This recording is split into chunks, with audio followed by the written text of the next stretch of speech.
ఉద్యోగాల భర్తీలో జాగ్రత్త, కోర్టు కేసులు వివాదాలకు తావుండొద్దు. టీఎస్పీఎస్సీ అధికారులకు సీఎం రేవంత్ రెడ్డి ఆదేశం. జాబ్ క్యాలెండర్కు త్వరగా రూపకల్పన. ఖాళీలపై గోప్యత అవసరం లేదని స్పష్టం. ఉద్యోగాల భర్తీలో జాగ్రత్తగా ఉండాలని టీఎస్పీఎస్సీకి అధికారులకు రాష్ట్ర ప్రభుత్వం స్పష్టం చేసింది. ప్రభుత్వం నుంచి పూర్తి సహకారం ఉంటుందని, కోర్టు కేసులు వివాదాలకు తావు లేకుండా ముందుకు వెళ్లాలని ఈ మేరకు సీఎం రేవంత్ రెడ్డి సూచించినట్టు తెలిసింది.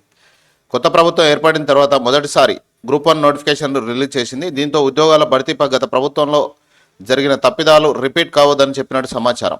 పరీక్ష తేదీల ప్రకటన విషయంలోనూ వాయిదా అనే మాట రాకుండా జాగ్రత్తలు తీసుకోవాలని సీఎం సూచించారు. జాబ్ క్యాలెండర్ ప్రకటిస్తామని ఎన్నికల మేనిఫెస్టోలో చెప్పినందున ఆ దిశగా ప్రక్రియను వేగవంతం చేయాలని అధికారులను ఆదేశించినట్టు తెలిసింది. ఏజ్ లిమిట్ పెంచినందున 3 ఏళ్ల పాటు ఆగిన రాష్ట్ర ప్రభుత్వ ఉద్యోగుల రిటైర్మెంట్లు ఈ ఏడాది మొదలు కానున్నాయి. దీంతో డైరెక్ట్ రిక్రూట్మెంట్లో ఖాళీలపై 6 నెలల ముందు నుంచే సమాచారం పెట్టుకొని జాబ్ క్యాలెండర్కు ప్రణాళిక సిద్ధం చేసుకోవాలని చెప్పినట్టు తెలుస్తుంది. ప్రభుత్వ ఉద్యోగాల ఖాళీలపై ఎలాంటి దాపరికం లేకుండా పబ్లిక్కు సమాచారం ఇస్తూ ముందుకు వెళ్లాలని సీఎం అధికారులను స్పష్టం చేశారు. ఇతర రాష్ట్రాలు యూపీఎస్సీ పనితీరుపై అధ్యయనం చేసినందున అందుకు అనుగుణంగానే యాక్షన్ ప్లాన్ ఉండాలని కూడా సీఎం సూచించినట్టు సమాచారం. ప్రభుత్వానికి చెడ్డ పేరు రావద్దు. గత సర్కారు హయాంలో పేపర్ లీకేజీ రాష్ట్రాన్ని కుదిపేసింది. ఖాళీల ప్రకటన, ఉద్యోగాల భర్తీ అంతా గందరగోళంగా సాగింది. వివిధ అంశాలపై కోర్టుల్లో పదుల సంఖ్యలో కేసులు పడ్డాయి.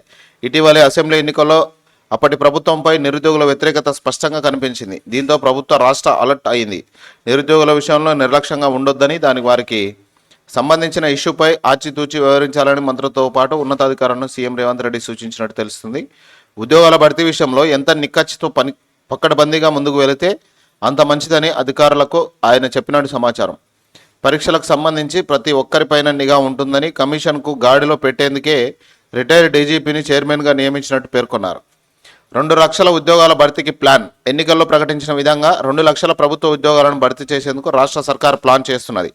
ఇప్పటికే ఇచ్చిన నోటిఫికేషన్లకు అనుగుణంగా వాటికి కొత్త పోస్టులు చేర్చి మళ్లీ నోటిఫికేషన్ ఇవ్వాలని యోచిస్తుంది.